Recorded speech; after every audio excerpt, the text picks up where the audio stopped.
আবারও আমার নতুন রেসিপিতে আপনাদের স্বাগত।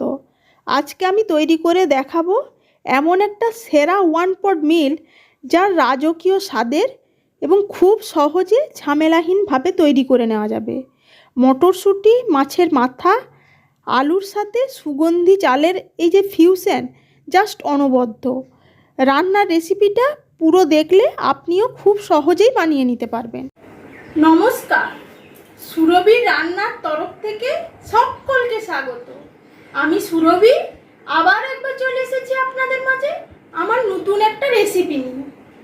রান্নাটা করার জন্য সবার প্রথমে এই যে দেখুন, আমি এখানে কাতলা মাছের মাথা নিয়েছি। এটা প্রায় ওজনে মাছটা ছিল 2 কিলো মতো। একটু যত বড় মাছের মাথাটা হবে খেতে তত ভালো লাগবে রেসিপিটা। এবার মাছের মাথাটা এই যে ভালো করে ধুয়ে পরিষ্কার করে নেওয়ার পর এর মধ্যে দিয়ে দিলাম 1/4 চামচ নুন আর অল্প হলুদের গুঁড়ো দিয়ে মাছটা নুন আর হলুদ ভালোভাবে মাখিয়ে নেব। স্কিপ না করে পুরো ভিডিওটা আপনারা কন্টিনিউ করুন, আশা করি আপনাদেরও ভীষণ ভালো লাগবে।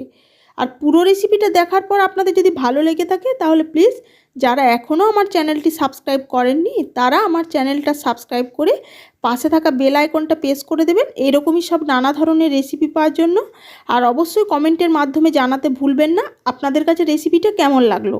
যদি ভালো লেগে থাকে তাহলে আপনার বাড়ির দিদি বা বোন মনে করে একটা লাইক দিয়ে পাশে থাকার অনুরোধ রইল।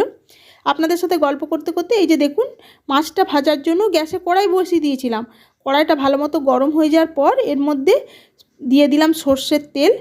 সর্ষের তেলটা গরম হয়ে যাওয়ার পর এর মধ্যে নুন হলুদ মাখানো মাছটা ভাজা হতে দিয়ে দিলাম।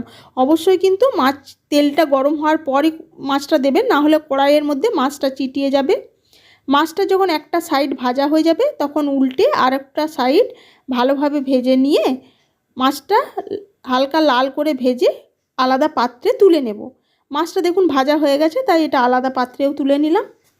আর যেহেতু ওয়ান পট মিল বানাবো আপনাদেরকে বললাম, তাই ওই মাছ ভাজা তেলের মধ্যে বাঙালি দুপুরে খাওয়ার সময় একটু আলু না হলে বেশ খাবারটা জমে না, তাই একটা বড় সাইজের আলু এই যে দেখুন লম্বা লম্বা করে টুকরো করে কেটে নিয়েছিলাম। মাছ ভাজার তেলে ওটা দিয়ে 1 চিমটে নুন আর 1 চিমটে হলুদের গুঁড়ো দিয়ে আলুটা হালকা লাল করে ভেজে নেব। আর বললে বিশ্বাস করবেন না, এই রেসিপিটা থাকলে আর এর সাথে আপনার অন্য কিছু রান্না করার প্রয়োজনও পড়বে না। আমাদের গৃহিণীদের মাঝে মাঝে রান্নাঘর থেকে ছুটি পেতে ভীষণ ইচ্ছা করে, অথচ এমন একটা রেসিপি তৈরি করতে ইচ্ছে করে যেটা খেয়ে বাড়ির সকলে খুব প্রশংসাও করবে। তাই আজকে আপনাদের মাঝে এই ওয়ান পট মিল নিয়ে চলে আসলাম।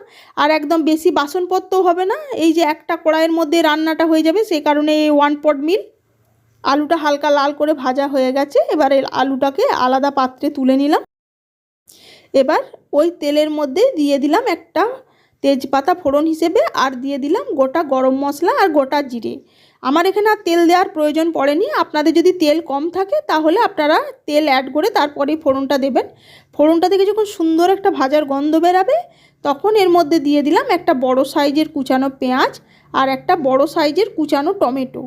এবার পেঁয়াজ আর টমেটোটা তেলের মধ্যে প্রথমে হালকা করে নেড়ে চেড়ে নিয়ে এর মধ্যে একবারে তরকারির অনুপাতে আমি দিয়ে দিলাম নুনটা, যাতে পেঁয়াজ আর টমেটোটা তাড়াতাড়ি ভাজা হয়। আপনারা প্রয়োজনে অল্প একটু নুন দিয়েও পেঁয়াজ আর টমেটোটা তাড়াতাড়ি ভেজে নিতে পারেন। এবার পেঁয়াজ আর টমেটোটা যখন এরকম হালকা ব্রাউন ভাজা হয়ে যাবে তখন এর মধ্যে দিয়ে দেব বেসিক কিছু মশলা। যেমন আমি এখানে দিয়ে দিলাম 1/2 চামচ কাশ্মীরি লঙ্কার গুঁড়ো, 1/2 চামচ হলুদের গুঁড়ো আর 1/2 চামচ গরম মশলা পাউডার। আর একই সাথে দিয়ে দিলাম 1 চামচ আদা রসুন জিরে ধনের পেস্ট। এবার মশলাটা ভালোভাবে কষিয়ে নেব। মশলাটা যাতে পুড়ে না যায় তাই একটু একটু জল দিয়ে মশলাটা ভালোভাবে কষিয়ে নেব। আপনারা চাইলে জিরে ধনে পাউডারও ব্যবহার করতে পারেন রান্নায়। মশলাটা যখন কষানো হয়ে যাবে, মশলাটা থেকে তেল ছাড়তে শুরু করবে, তখন এর মধ্যে দিয়ে দিলাম আমি এখানে বেশ কিছুটা মটরশুঁটি আমি ছাড়িয়ে নিয়েছি, সেই ছাড়ানো মটরশুঁটিটা দিয়ে দিলাম। নিয়ে মিনিট 2-3 সময় ধরে মশলার সাথে মটরশুঁটিটা কষিয়ে নেব। এইভাবে মশলার সাথে কষানোর ফলে মটরশুঁটিটা দেখবেন হালকা সেদ্ধ সেদ্ধ হয়ে যাবে।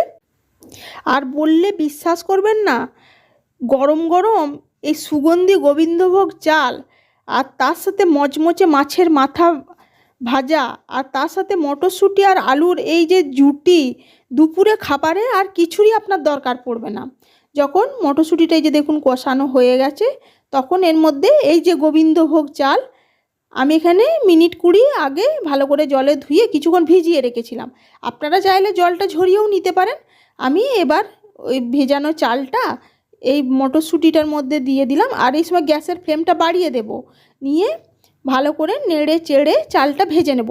খুব বেশি ভাজবেন না, যাতে আবার চালটা ভেঙেও না যায়। আর এই কারণে একটু জল জল দিয়েছি, তাহলে কি হবে বলুন দেখি, এই চালটা ভাজার সময় ভেঙে যাওয়ার কোনো চান্স থাকবে না। যখন রান্নাটা শেষ হবে তখন দেখবেন প্রত্যেকটা চাল গোটা গোটা আছে এবং ঝরঝরে আছে, একটার গায়ে একটা লাগবে না।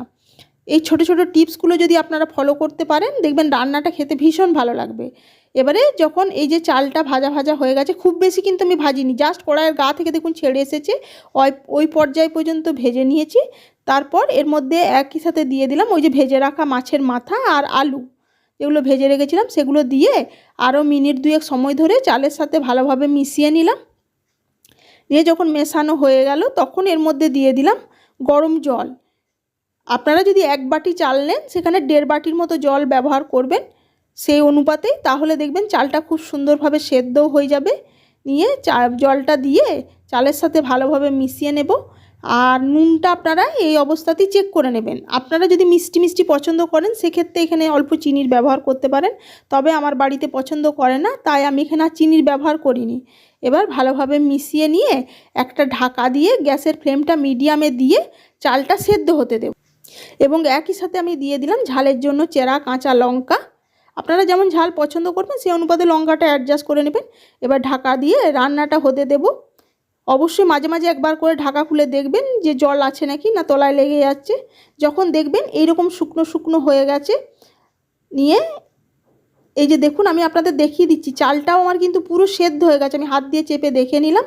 এবারে এটা নিচের থেকে উপর একবার ভালোভাবে মিশিয়ে নেব। দেখুন কতটা ঝরঝরে হয়েছে, অথচ চালটাও সেদ্ধ হয়ে গেছে, গোটা গোটা আছে। এই পর্যায়ে উপর থেকে ছড়িয়ে দিলাম কুচানো ধনেপাতা। আপনারা যদি ঘি পছন্দ করেন, এখানে অল্প ঘিও দিতে পারেন। এবার গ্যাসের ফ্লেমটা বন্ধ করে ঢাকা দিয়ে স্ট্যান্ডিং টাইম দিয়ে নামিয়ে গরম গরম সার্ভ করে দেবো উপরে স্যালাড সহযোগে। দেখলেন তো কত সহজে তৈরি করে ফেললাম একটা মানে সাবেকি মুড়ি ঘন্ট, অথচ নতুনত্বের ছোঁয়া দিয়ে, যেটা 1 পট মিল তৈরি হয়ে গেছে একদম আলু মটরশুঁটি সহযোগে। খেতে তো ভীষণ সুস্বাদু। চলুন আজ তাহলে এটুকুই।